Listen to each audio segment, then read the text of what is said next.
দিন, যাক কিস্তির টাকাটা পূর্ণ হলো। আগামীকাল কিস্তিটা দিলি শোধ হয়ে যাবি। এ ভাই তুই কি তো আমি খুঁজিচ্ছি রে। ভাই কি আছে, আমার খুঁজিস কে? এ 5,000 টাকা আমার খুব দরকার রে। 5,000 টাকা না ধার দে, আমি কালকে সকালে তোকে দিয়ে দেবনি। তুই তো আমাক বিপদে ফেলে দিলু রে।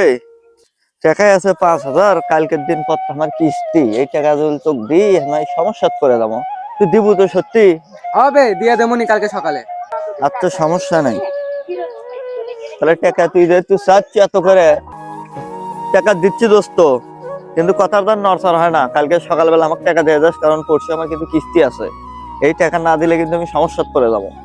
তাহলে তুই যা, চলে যা, দিয়ে যাস তাহলে। আচ্ছা দেবনি। এমন সময় এসে আমার বন্ধু টাকা চাইলো, সমস্যা করে গেলাম। বন্ধুটা ভালোই ভালোই টাকা দিলি হলো নি। দেখি যাই বাড়ির যা, অত টেনশন করে পারবো না। টাকা লেসে দিবি নি। এ দোস্ত তুই কুটি রে, তোর পরের দিনই টাকা দেওয়ার কথা, তোর আর কোনো খোঁজ খবর নাই। ফোন দিলে ফোন ধরিস না। আজকে বিকেল বেলা আমার কিস্তি, আমি তো ঝামেলাত করে দেবো। টাকাটা দিয়ে যা। এ বেটা, তুই সামান্য 5,000 টাকার জন্য সেই তখন থেকে ফোন দিচ্ছু, ইডা করিচ্ছু উডা করিচ্ছু। আমি জমির ছাদ দেওয়ার জন্য আসছি, সার নিয়ে যাচ্ছি, ব্যস্ত। আমি তো তোর মধ্যে 20,000 টাকা ফালিয়াতে থুলেও তো তোর থেকে এত চান নাইনি। দেখিচ্ছু না আমি ব্যস্ত, জমির ছাদ দেবো, তাও তুই বারবার ফোন দিচ্ছু। দেখছিস ধরিচ্ছি না, তাও ফোন দিচ্ছু। এই ব্যাপারে নেক্সট টাইম যেন আর ফোন দিস না। হ্যাঁ ঠিকই আছে, দোষ আমারই। থাক, তোর টাকা দেওয়া লাগবে না, দোষ আমারই। ঠিকই আছে। কি ব্যাপার দৌড়া লাগে তো? কেউ তো মনে হয় নাই, নাকি আছে? এ ভাই, বাইরে আছেন নাকি? ও কে ভাই, আপনি ঘুমোর থেকে আমি উঠিনি, ব্রাশই করিনি, আপনি কিস্তি তো হারাচ্ছেন মনে হয়।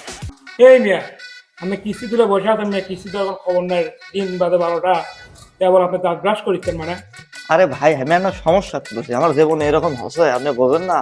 আমার এক বন্ধুক টাকা ধার দিচ্ছি, সেই বন্ধু আমাকে টাকা দিচ্ছে না। এই হলো অবস্থা এখন। কোন আচ্ছা ভাই, আমার তো এরকম কোনোদিন হয়নি। আপনি এবারটা ম্যানেজ করেন, আপনি বড় সড়ক দিয়ে বুঝায়েন, আপনি যান।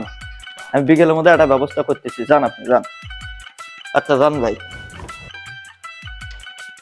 আজব পাবলিক চালাই ফ্যান, দুপুর 12টা বাজে ঘুম পারে। কি লোকই! এ আসতেছি আসতেছি। এ ভাই, পাঞ্জে এবার আচ্ছা, আপনি ফোনটা রাখ। কোটি কি দাঁত খাওয়াচ্ছেন নাকি ভাই? আপনি কিস্তি হবে, কিস্তি দেন তো ভাই এখন। আরে ভাই, আমি গরিব মানুষ, সামান্য না ভ্যান চলাই হচ্ছে, তাই বলে কিস্তির টাকা পাবেন দেখে আপনি আমাকে সব জায়গায় কিস্তির জন্য চাপ দেন। আমি একটা জায়গা যেতে অনুষ্ঠান, তো আপনি মানুষজনের মধ্যে এসে টাকা চাচ্ছেন আমার থেকে। ভাই আমিও একজনের আন্ডারে কাজ করি ভাই। আচ্ছা ঠিক আছে, দাঁড়ান দেখে আমি আমার বন্ধু ফোন দিই। দেন এখনই দেন কল আপনার।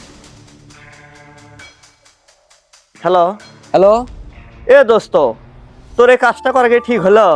তোর মতো তো আমি কোটিপতির ছেলে না। এ দোস্ত, তো কলামি যে তোর ভাবিরে না শখ অ্যান্ড্রয়েড ফোন কিনবি, তা কিস্তির উপর মোবাইলটা নিলাম, টাকাটা নিস নে। আমার পরশু হলে কিস্তি, তুই কলু যে সন্ধ্যার মধ্যে টাকাটা দিচ্ছি। আজকে তো 4 দিন হয়ে যাচ্ছে, তোর টাকা দেওয়ার কোনো খোঁজ খবর নাই। তোর মধ্যে 20,000 টাকা ফালিয়াতে থুলেও এতবার ফোন দেন নাইনি। আর জান ফোন দিস না এই ব্যাপারে। এ ভাই, নাটক বাদ দেন। নাটক করার কোনো দরকার নাই। এটি আমি কিস্তির মোবাইল লাগছে, মোবাইলটা আমাকে দেন। কিস্তির টাকা পরিশোধ করে আপনি মোবাইল নিয়ে আসেন নি। এ তেবেল মোবাইল নিয়ে যাবেন? কিস্তি তো দেবো ভাই আমি। ওই তো বললামই তো, কিস্তির টাকা পরিশোধ করে আপনার মোবাইলের টাকা পরিশোধ করে মোবাইলটা নিয়ে আসেন। আরে ভাই, মোবাইল নিয়ে যাচ্ছেন আমার বাড়িতে, আমার বউ তো আমাকে বাড়িতে তুলবি না ভাই। কি একটা বিপদে পড়ে গেলাম। এই জন্যই তো ধার দেওয়া উঠে গেছে এই দুনিয়ার থেকে। বন্ধু উপকারের জন্য ধার দিলাম, দেখি কি একটা ব্যবস্থা করা যায়। সুদের উপর টাকা দেওয়া লিখবি। এ ভাই, অফিস লাগায়েন না, অফিস লাগায়েন না, অফিস লাগায়েন না, অফিস লাগায়েন না। বাড়িতে গেছি ভাই, বাড়িতে যেতে বউ তো আমাকে ভাত বন্ধ করে দিচ্ছে। বউ আবার মোবাইলে টিকটক করে, বোঝেন না এখনকার বউজি করে কারবার। তা এখন টাকা ম্যানেজ করছি আমি। টাকা কই থেকে পাবেন ভাই? আর কয়েন না ভাই, আমার ওই যে 2 কাঠা জমি আছিল, তো জমিটা বন্ধক রেখে টাকা লেচ্ছে। আমার মোবাইলটা তো লেজা লিখবি, নাহলে আমার সংসার তো অশান্তি লেগে গেছে। বন্ধু, এ ভাই আমার বন্ধুলা, এই বন্ধু না আপনার সাথে না কথা বলো না, এই বন্ধু না আপনার না দেখা ভান করে চলে গেল। ভাই এটাই আমার বন্ধুত্ব পরিচয়, কি আর কমো। ওই যে আপনাকে কইছিলাম না, আমার যে বন্ধু টাকা ধার লেছে, আমার এই বন্ধুই আমার থেকে টাকা ধার লিছিল। আজকে টাকা পামো থেকে আমার সাথে কথা না বলে চলে গেল। এই জন্যই দুনিয়ার থেকে এ করজ জিনিসটা উঠে গেছে, ধার জিনিসটা উঠে গেছে। এই সমাজে দুনিয়ার মানুষের উপকার করতে নেই, 2 ঠ্যাঙ্গে মানুষের উপকার করতে নেই। 2 ঠ্যাঙ্গে মানুষের উপকার করবেন তো সেই আপনাকে সবল মারবে, বুঝছেন? এই কারণে হলো ধারটা উঠে গেছে এই সমাজ থেকে। আচ্ছা চলেন, যা আবার হসে, চলেন সামনে যে বাজারে বসে 2 জন 2 কাপ চা খাই, খেয়ে আপনার টাকাটা দিচ্ছি। আজকে হয়তো ফোন আর দেবার পারবেন না, অফিস বন্ধ করছেন। অফিস তাহলে- বন্ধ ভাই। আচ্ছা কালকে তাহলে ফোন নিয়ে যাবো, আপনার টাকাটা বুঝে দিচ্ছি, চলেন সামনে চলেন। যারই উপকার করবেন সেই আপনাকে বিপদে ফেলবে, তাই আপনার সবকিছু নিঃস্ব করে দিয়ে কাউকে উপকার করতে যায় না, না হলে এমন একটা সময় আসবে দেখবেন যে আপনি বিপদে পড়ে গেছেন আর আপনার উপকৃত বন্ধু আপনার আর খোঁজ খবর নিতে